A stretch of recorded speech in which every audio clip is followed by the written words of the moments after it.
всего в предновогодние дни празднику катится потребительская тележка. Покупать больше.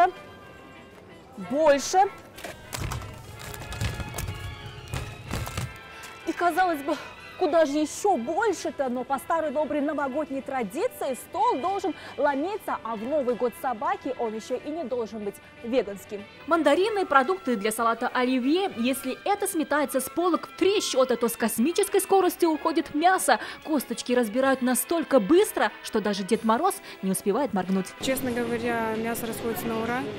Не успеваем накрывать витрину. На этот раз специфика встречи года собаки удачно смешалась с мясными предпочтениями россиян. Салаты, селедка под шубой. И все? Шампанское, водка. И сочные, и обжаристые, такие хорошие, вкусные шашлыки. Сегодня мы будем готовить ребрышки ягненка. И по мне, так оно должно быть вкусно. По оригинальной версии повара Искандера Нуруддинова, ребрышки должны быть приготовлены в печи.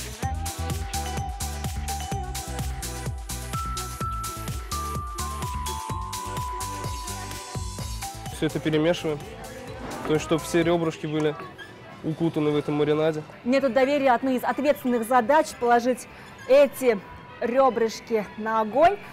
Вот здесь печь. Горячо. Минут 30 и все, можно подавать на новогодний стол.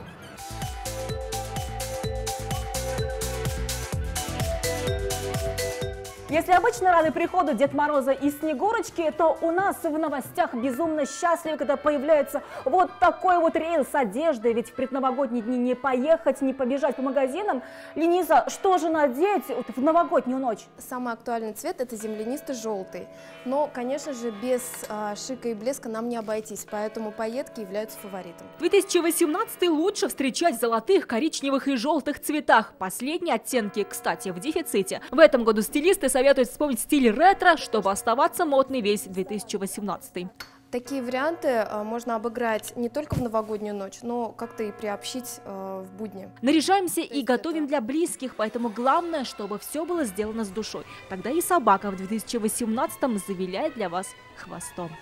Альбина Минибаева, Марат Саидгараев, ТНВ, Казань.